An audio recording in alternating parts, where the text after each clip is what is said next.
Hi hello friends, welcome to my YouTube channel Bhuvan Venky. ఈ వీడియోలో ప్రపంచంలోనే రెండవ అతిపెద్ద రైల్వే వ్యవస్థ అయినటువంటి మన భారతీయ రైల్వే వ్యవస్థను గురించి తెలుసుకుందాం. భారతదేశంలో మొట్టమొదటగా రైల్వే 1832లో ప్రణాళిక రూపొందించిన తర్వాత దశాబ్ది కాలం వరకు ఆ దిశలో ఒక అడుగు కూడా పడలేదు. భారతదేశంలో మొదటి రైలు 1837లో రెడ్డి హిల్స్ నుండి చింతపరేట్ వంతెన వరకు నడిచింది. మొదట్లో రైల్వే వ్యవస్థను ప్రధానంగా మద్రాసులో రహదారి నిర్మాణం చేపట్టడానికి, పనుల కోసం గ్రానైట్ రాళ్లను రవాణా చేయడానికి ఉపయోగించారు. ఈ రైల్వే సర్ ఆర్థర్ కాటన్చే నిర్మించబడింది. 1844లో అప్పటి governor general lord Hardinge railway వ్యవస్థను నెలకొల్పేందుకు ప్రైవేట్ సంస్థలకు అనుమతి ఇచ్చాడు. 2 చిన్న రైల్వే కంపెనీ సంస్థలను స్థాపించి వాటికి ఈస్ట్ ఇండియా కంపెనీకి సహాయపడవలసిందిగా ఆదేశించాడు. ఇంగ్లాండ్లోని పెట్టుబడిదారులు ఆసక్తి చూపించడం వలన తర్వాత కొద్ది సంవత్సరాలలో రైల్వే వ్యవస్థ అభివృద్ధి చెందింది. 1845లో గోదావరి డ్యాం నిర్మాణం కోసం మరియు సరుకు రవాణా చేయడానికి ఉపయోగించారు.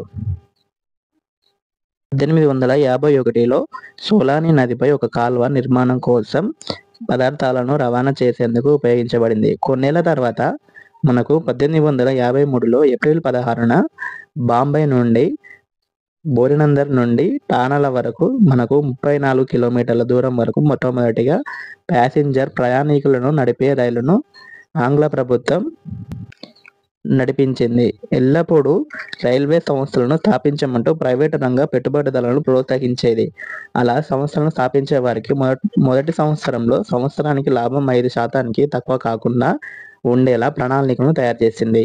అలా పూర్తి అయిన ఈ సంస్థ ప్రభుత్వానికి అప్పగించేది. కానీ సంస్థ కార్యకలాపాలను మాత్రం, పర్యవేక్షణ బాధ్యతలను మాత్రం పూర్తిగా ఈస్ట్ ఇండియా కంపెనీ తన ఆధీనంలో ఉంచుకునేది.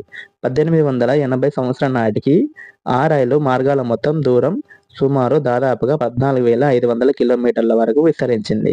ఈ మార్గాలలో ఎక్కువ శాతం మహానగరాలైన బొంబాయి, మద్రాస్, కోల్కతా చేరుకునేలా ఉండేవి. 1895లో భారతదేశం నుండి తన సొంత లోకోమోటివ్స్ భారతదేశం యొక్క ఇంజనీర్లు 1896లో ఉగాండా రైల్వే నిర్మాణానికి పంపారు. తర్వాత ఆంగ్లేయులు భారతదేశంలోనే తమ సొంత రైల్వేలను ఏర్పాటు చేసుకొని తమ రాజ్యమంతా విస్తరించారు. అవి నవీన రాష్ట్రాలు అయిన అస్సాం, రాజస్థాన్, ఆంధ్రప్రదేశ్. 1901లో రైల్వే బోర్డును ఏర్పాటు చేయబడింది. కానీ దాని మొత్తం అధికారం భారత వైస్రాయ్ లార్డ్ కర్జన్ దగ్గర ఉండేది. రైల్వే బోర్డును కామర్స్ డిపార్ట్మెంట్ పర్యవేక్షించేది. ఇందులో 3 సభ్యులుగా ఉండేవారు.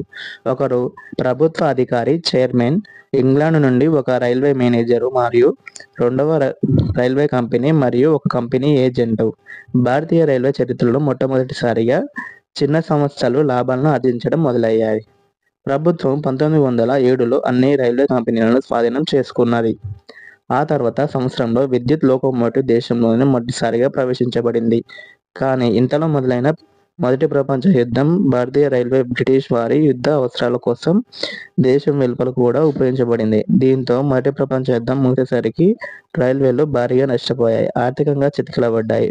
ఆ తర్వాత 1920లో ప్రభుత్వం రైల్వే సంస్థల నిర్వహణను హస్తగతం చేసుకుని ఇతర ప్రభుత్వ ఆర్థిక వ్యవహారాల పరిధి నుండి రైల్వే ఆర్థిక వ్యవహారాలు తప్పిస్తూ నిర్ణయం తీసుకుంది. రెండవ ప్రపంచ యుద్ధ సమయంలో అన్ని రైళ్లను మధ్య ఆసియాకు తరలించి రైల్వే కర్మాగారాలను ఆయుధ కర్మాగారాలుగా ఉపయోగించడంతో రైల్వే రంగం దారుణంగా చచ్చుబడిపోయింది. ప్రభుత్వం స్వాతంత్ర పోరాటం సమయంలో 1947లో రైల్వేలోని పెద్ద భాగం అప్పట్లో కొత్తగా నిర్మించబడిన పాకిస్తాన్ దేశంలోకి వెళ్ళిపోయింది. 42 వేర్వేరు సంస్థలు, అందులోని 32 శాఖలు అప్పటిలోని భారత రాజరిక రాష్ట్రముల యొక్క సొత్తు, అన్నీ ఒకే సముదాయంలో కలిసి ఏకైక సంస్థగా రూపొందుతుంది. ఆ సంస్థ భారతీయ రైల్వే సంస్థగా నామకరణం చేశారు. 1952లో అప్పటి వరకు వివిధ సంస్థల ఆధీనంలో ఉన్న రైల్వే మార్గాలు ప్రాంతీయాల వారీగా విభజిస్తూ మొత్తం 6 ప్రాంతీయ విభాగాలను ఏర్పాటు చేయడం జరిగింది. భారతదేశంలో మరియు ఆర్థిక పరిస్థితి నెమ్మదిగా చక్కబడడంతో అన్ని రైల్వే ఉత్పత్తులను దేశీయంగానే తయారు చేయడం మొదలయ్యింది. 1985లో నాటికి బొగ్గుతోనే నడిచే ఆవిరి యంత్రాలను తొలగించి డీజిల్ విద్యుత్ ఇంజన్లను వాడడం మొదలయ్యింది. 1995లో సంవత్సరం నాటికి రైల్వే రిజర్వేషన్ సదుపాయాన్ని కంప్యూటరైజ్ చేశారు.